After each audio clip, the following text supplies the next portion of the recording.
it's going to get worse. I don't pay too much attention to him. Mr. Robini claims he saw all this coming, and yet Mr. Robini has been 100% invested for the last 2 years. I don't pay too much attention to people like that.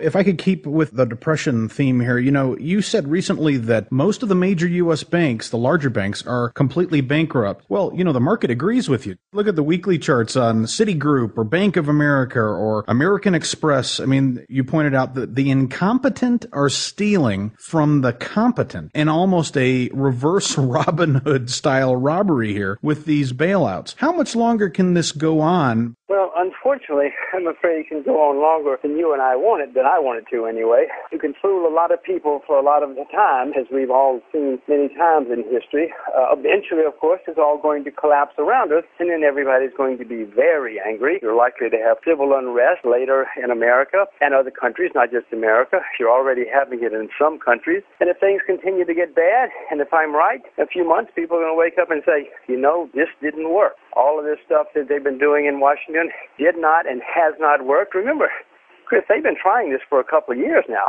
So far, nothing has worked, and things have only gotten worse. Eventually, that's going to sink into everybody, and you're not going to have a lot of happy people. Every time they have one of these bailouts, Wall Street responds with a vote of no confidence. I never thought I'd hear these words emerge from my mouth. I'm beginning to think that I miss former Treasury Secretary Hank Paulson here. This new Treasury Secretary, Geithner, continues to spook the markets with limited details over his bank bailout. What would be your first moves as the new U.S. Treasury Secretary, Jim? Well, first of all, I do not miss Paulson at all. I mean, he was a disaster almost from the beginning. Now, of course, Geithner, the new Treasury Secretary, was part of the Paulson disaster. In fact, Geithner's more responsible. He was the head of the New York Fed. Well, the New York Fed is the one that's supposed to look after the banking system and the investment system.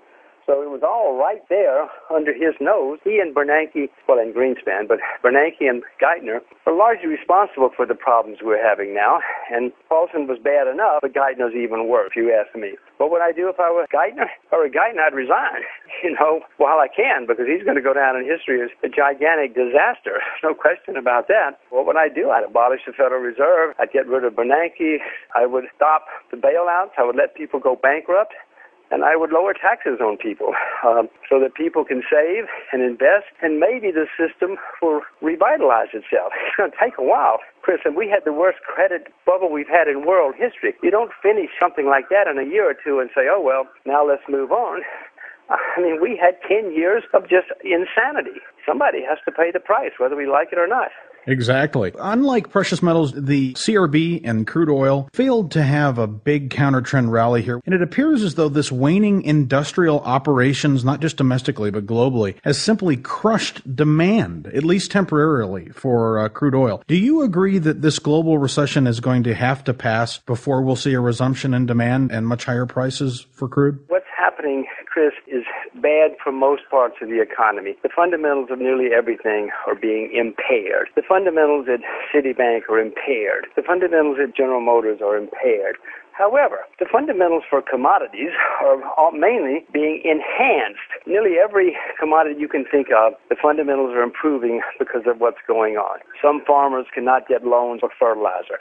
Nobody's going to open a mine of any kind for 15 years or so now. It takes 10 years to bring a mine on stream. Well, you can't get any money even if you wanted to now. So all the reserves of everything are in decline, including oil. The IEA, the International Energy Agency, did a big survey recently and came to the conclusion that the world's oil reserves are declining at a fairly rapid rate. Unless something happens very dramatically quickly, you're finding that the reserves of all commodities are in decline, and even if world demand stays bad for a decade, supplies are going down at a rapid rate. Oil is one of the beneficiaries. These are clearly difficult times for every investor, even professionals. Like yourself, I talked to guys that have been in this industry for decades, and many of them seem to be suffering along with the rest of us. Would you please lay out a basic investing plan for the next year or two that could benefit almost any listener? Any many listeners very difficult to deal with, but I would say that one should learn to sell short if one doesn't know how, and if that's too complicated, just ignore it, forget it. One should certainly learn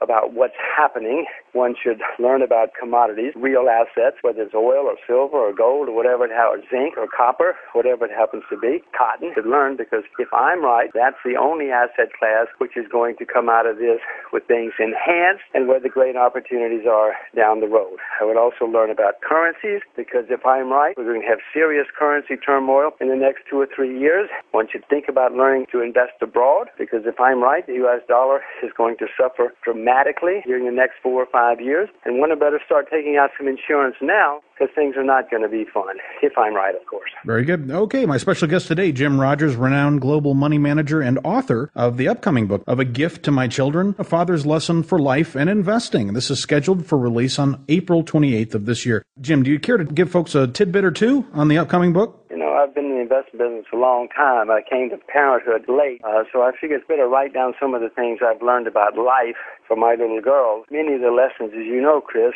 of the market are applicable to life, and life's lessons are applicable to the market. So I wrote some of this down. I told them, be skeptical, learn to think for yourself, don't believe anybody or anything you hear or read. Do your own thinking, be independent, be careful of the boys, be very wary of the boys. You know, all the things that I've learned over my lifetime, and I wanted to write it down for them, and let's hope that they get something out of it. It's always a pleasure.